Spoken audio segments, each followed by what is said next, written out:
Hey guys, well here I am. I'm trying to get our lesson ready today. So I believe I got that ready. Can I get this? All right, so here I am, oh, maybe not. Here I am, upside down at my house. I realized that today, well, I'll keep talking. There's my Wildcat Pride. I realized today that we are not going to get everything that we needed to get done. So I revamped our lesson for today. The first thing that you should have done is answer the questions about your thoughts about state and national government. Then we're going to start off with the three branches of government. Okay, we talked about the Constitution having those articles. Remember when I opened the Constitution yesterday and I said, oh my goodness, the directions are inside. The directions are inside. And one of the things that the articles did is it described kind of what our rules of our government were going to be. Our biggest goal is to make sure that no one part of our government was too strong or stronger than the other. So we have three branches of government, almost like a tree. We got one branch, two branch, three branches of our tree. It's kind of a scary looking tree. I apologize. Okay, but we have three branches to our tree. We have the legislative branch, we have the executive branch, and we have the judicial branch. So right now you're going to be taking some notes with some basic information about those three branches of government. So first we have our legislative branch. I always say it's got the letter L. And it kind of helps us with what's their responsibilities of the legislative branch. The legislative branch makes the laws. And I'm doing this at home, and you can hear my neighbor's dog yapping. They make the laws. Okay, they're our legislative branch. Who basically makes up? Like, who are the people? We hear this word all the time, especially if you watch the news. It's called Congress. And the Congress is actually made up of two different parts. So I'm going to make a little divider here. We have people called the House of Representatives, which we often call like our representatives. So we might say like Representative Morin, Representative so-and-so. So we have our House of Representatives, and our other one we have is our Senate. And once again, we make sure that we have two separate powers so that when they're going to pass a bill, they have to pass it and they have to pass it, and vice versa. Because we're constantly making sure that not one group has too much power. So legislative branch makes the laws. They are made up of people called the Congress, which is our House of Representatives, and our Senate or senators. And we're going to talk more about this as we go on. Now, our executive branch, like if you're the executive of a company, I always think of it, it's almost like a CEO, the big shot of a company. And what they do is they execute, they carry out the laws. So somebody who carries out the laws. Make sure that the laws actually go into place. Okay? And who makes up that?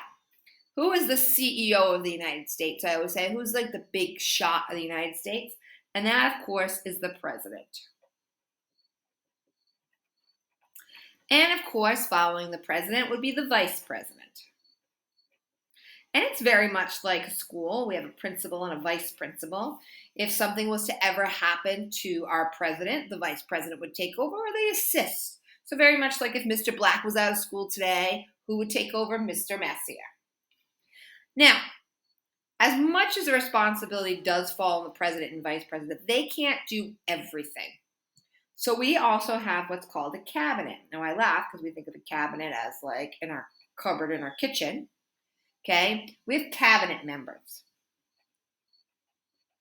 And they are people that are in charge of certain things. The president, even though he has so many responsibilities, he can't be in charge of Homeland Security. He can't be in charge of education. He can't be in charge of commerce or trade. So what he does, or she does, is they decide to pick somebody who they feel is very qualified to help run that kind of like department.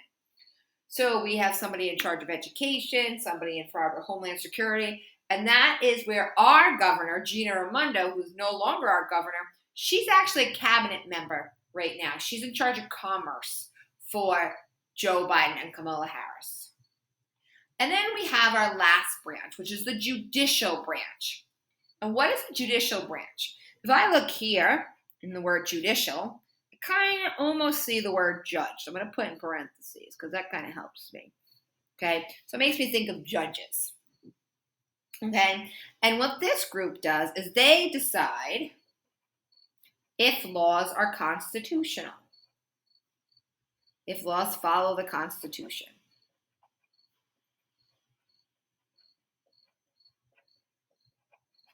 So what happens is the legislative branch creates the laws.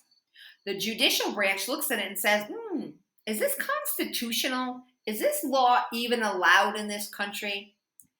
And if it gets passed by all these people, if it gets passed from the House to the Senate, and the president approves it, and they decide it's constitutional, then it will get approved. Who makes up the judicial branch?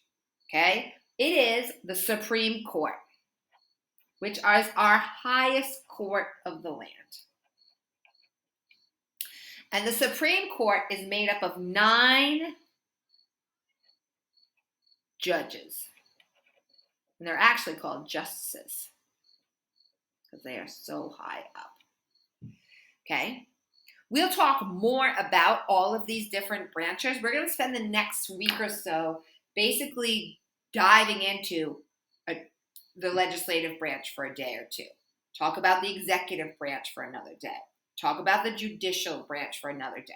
So right now, what you need to make sure is that you take these notes because it's very simple, but it's an easy way to just kind of have a gist of what we're going to be talking about. So when you're done with these notes, well, let's see if I can figure this out. Oh, probably not. There we go. Then the next part of your assignment. So you've already answered your questions from yesterday. You've taken these notes. Now you're going to be asked to go to a wiser worksheet about the 3 branches of government. So here, right here, we see a little drawing of the 3 branches of government. We're going to see 3 branches of government. Read the article and answer the following questions. Here we have a short little article. Then under here it says, place details under the correct branch. So now you're going to take the branch, you're going to click on these things, whatever you choose, and you're going to decide, do they go under the legislative branch? So you drag them down, executive branch or judicial branch. Then you're going to have what looks like a blank, but I want you to click on it and it's going to have a drop down. When you go to those drop down, you're going to be able to click the appropriate answer. You go here, drop down, so forth. Then we have 2 multiple choice questions. Very quick, very easy, just to see if you are paying attention. When you finish all 3 of these tasks, there will be some form of early finisher work for you to do. Good luck, get all your work done, and have a great day.